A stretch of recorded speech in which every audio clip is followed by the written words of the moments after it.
Hello guys, ഞാൻ ഈ ഒരു ടോപ്പിക്കിനെ പറ്റി സംസാരിക്കണോ വേണ്ടയോ എന്ന് വളരെയധികം ചിന്തിച്ചിട്ടാണ് ഞാൻ സംസാരിക്കുന്നത്. ബിക്കോസ് ഇത് എനിക്ക് മാത്രം സംഭവിക്കുന്നതാണ് എന്ന് ഞാൻ ഒരിക്കലും വിശ്വസിക്കുന്നില്ല.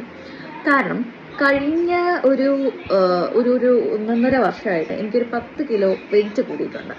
അപ്പോൾ ഈ വെയിറ്റ് കൂടിയ സമയത്ത് ഞാൻ ഡയറ്റ് എടുക്കാമെന്നും എക്സസൈസ് ചെയ്യാമെന്നും ഒക്കെ ഒരു പ്ലാൻ ഇടും. രാവിലെ 6 മണിക്ക് എഴുന്നേൽക്കുക, ഷുഗർ കട്ട് ചെയ്യുക, അതേപോലെ ഓയിലി ഫുഡ്സ് അവോയ്ഡ് ചെയ്യുക, പിന്നെ എക്സസൈസ് കറക്റ്റായിട്ട് പ്രോപ്പറായിട്ട് ചെയ്യുക, ഒരു ഡെയിലി റുട്ടീൻ കൊണ്ടുവരിക, അതിനുശേഷം ഇതൊരു ബുക്കിലേക്ക് പകർത്തി എഴുതുക. ഇങ്ങനത്തെ പല പല കാര്യങ്ങൾ ചെയ്യണമെന്ന് ആലോചിക്കുകയും അലാറം കേട്ടിട്ടും അത് ഓഫ് ചെയ്ത് കിടന്നുറങ്ങുകയും പിന്നെ വരുന്ന ചിന്താഗതി ഇങ്ങനൊക്കെയാണ്. നമ്മൾ എന്തിനാണ് ഡയറ്റ് എടുക്കുന്നത്? നമുക്ക് ആരെ കാണിക്കാനാണ് ഡയറ്റ് എടുക്കുന്നത്? സെൽഫ് റെസ്പെക്റ്റ് എന്ന് പറയുന്ന ഒരു കാര്യമുണ്ട്, അത് മറ്റുള്ളവർക്ക് വേണ്ടി കളയണം. നമ്മൾ ജീവിക്കുന്നത് തന്നെ ഭക്ഷണം കഴിക്കാൻ വേണ്ടിയിട്ട്. ഈ ഭക്ഷണമൊക്കെ ഒഴിവാക്കി വണ്ണമൊക്കെ കുറച്ച് റിയലി നമുക്കത് വേണോ?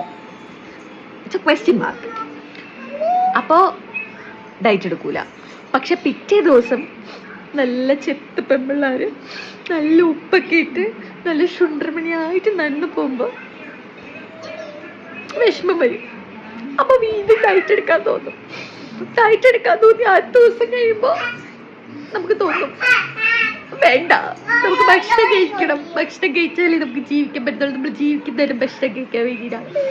അപ്പോഴായിരിക്കും ഇൻസ്റ്റഗ്രാമിൽ നിറയെ ഇങ്ങനെ ഫീഡ്സ് നിറയുന്നത്. അൽഫാം, മന്തി, പിന്നെ എന്തെങ്കിലുമൊക്കെ ജളബളബളബള സാധനങ്ങൾ, നല്ല മീൻ വറുത്തതും ചോറും ഒക്കെ. അപ്പം നമ്മൾ എന്ത് ചെയ്യും? നമ്മൾ വീണ്ടും ഡയറ്റൊക്കെ കട്ട് ചെയ്തിട്ട് നമ്മൾ വീണ്ടും തിന്നും. And the circle goes on. ഇതൊരു ശാശ്വത പരിഹാരമില്ല guys. I don't know. You guys know? Comment here.